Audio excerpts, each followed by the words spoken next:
klasiskais ģitārists, bet iesāku ar šo fragmentu no Baha, tādēļ, ka šajā nodarbībā es parādīšu tev vingrinājumu, kuru es aizgūtu tieši no šī Baha skaņdarba fragmenta. Sākumā mazliet parunāsim par to, kas šeit notiek. Tātad bass spēlē sol, fa diez, mi. 3 notas. Un augšējā balss spēlē mi, fa diez, sol. Kopā tas izskatītos šādi. Pirms mēs ejam tālāk, tur šo pašu vienkārši atkārtot pāris reizes, lai saprastu.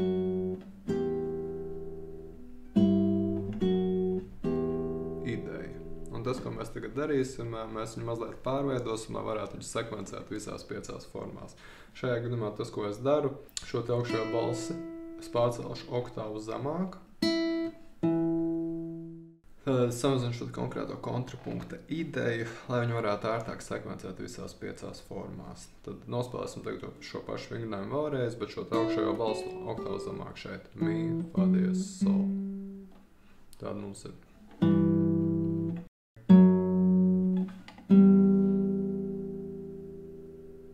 Vēlreiz.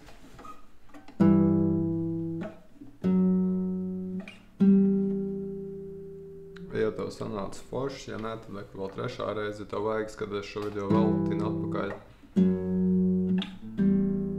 Teksta, oktāvu un tērts pār oktāvai. Un pēc tam šo pašu ideju mēs sākam sekvencēt. Mēs tikko viņu nospēlējam no sol, tad mēs virzamies uz nākamo pakāpi, no slā un tas pats.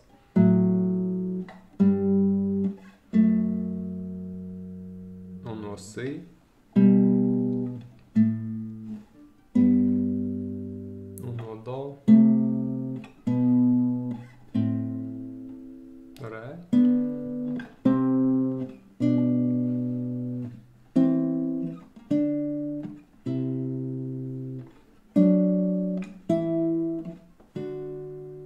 Es tagad ietur apzināt šīs te pauzes, lai tu vari nevajag tīt atpakaļ, un tev ļoti viegli, teiksim, tā saprast, kas notiek. Tad, kad viņu praktiski spēlē, tu negribi šādas pauzes turēt. Tu gribi kaut vai ļoti lēnām spēlēt, bet nepārtraukt.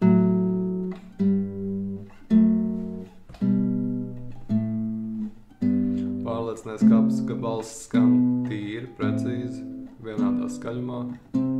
Ja vien tu nestrādā pie kāda dinamiska uzdevuma, kurā tu apzināti centies vienu balsi izcelt. Tagad parunāsim mazliet par spēlēšanu atpakaļ. Viss, kas mūzikā iet uz augšu, var iet arī uz leju, bet tev ir varianti.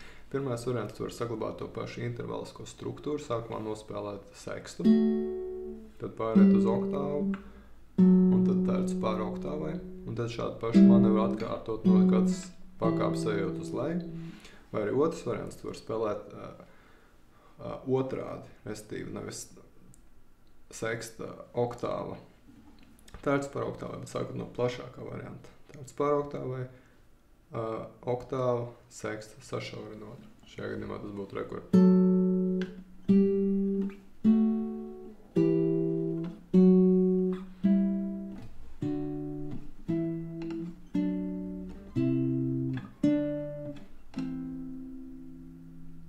Tāds interesants vingrinājums. Viņš nemaz tik ātri nevar nesanākt sākumā, tāpēc, ka, ja tu esi pieredzis cevišķi sekvences spēlēt monodiski, ka tev ir viena tārts, nākamā tārts un tā tālāk, tad šeit jau ir citādi. Tev ir jādomā par 2 balsīm vienlaicīgi, un nav tā, ka tas ir viens elements, nav tā, ka tur ir tikai tārts, kur ir viens elements, pāriet uz nākamo, pāriet uz nākamo.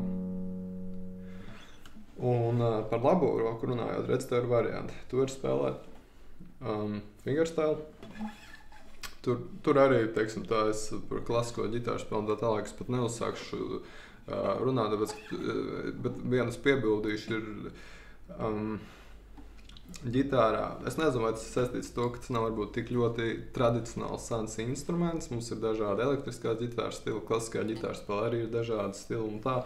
Un tur var bezgalīgi diskutēt par to, kas ir pareizais rokas stāvoklis un tā tālāk. Ir kaut kādi vispārēji principi, pie kuriem tu gribi pieturēties noteikti, bet šajā video es par to nerunāšu, bet idejas, kas vienkārši norāda to, ka tu vari spēlēt fingerstyle, pieturoties pie tā stila, kurš tev ir, ja tev ir labs stils, kur pieņemsim tev skolotājs tev parādīs un tā. Nu, varbūt es rekomendētu neizkopt kaut kādu haotisku stilu, bet vienāk tad tur spēlēt labā roka ar pirkstiem, tā teikt. Otrs variants, ko tur darīt, ir spēlēt variantā, kur tu nospēlē zemāko notu ar mediātoru, bet augšējo ar pirkstu.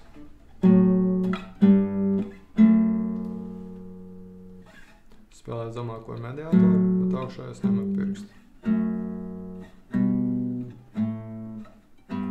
Vingrinājums reizēm, ja tev liekas, ka tu viņus pabeidzis, īstenībā, ja tu secināji, ka es vēl iet arī atpakaļ, ir dažādi, viņi var iet ritmiski, ar dažādām tehnikām, tu īstenībā tu vienu vingrinājumu var spēlēt diezgan ilgi un ar dažādiem, teiksim tā, uzdevumiem, kurus tu patur prātā.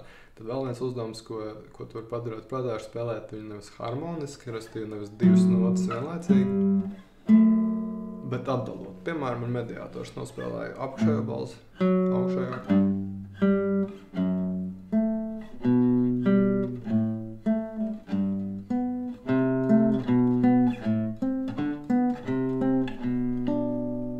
Vai varbūt uztaisot kaut kādu citu patērnu, pieņemsim apakšējo balsis nospēlē vienreiz ar mediātoru, un tad augšējo divreiz atbild ar šiem diviem pirkstiem, un uztaisīt, piemēram, spēlēt triolēs.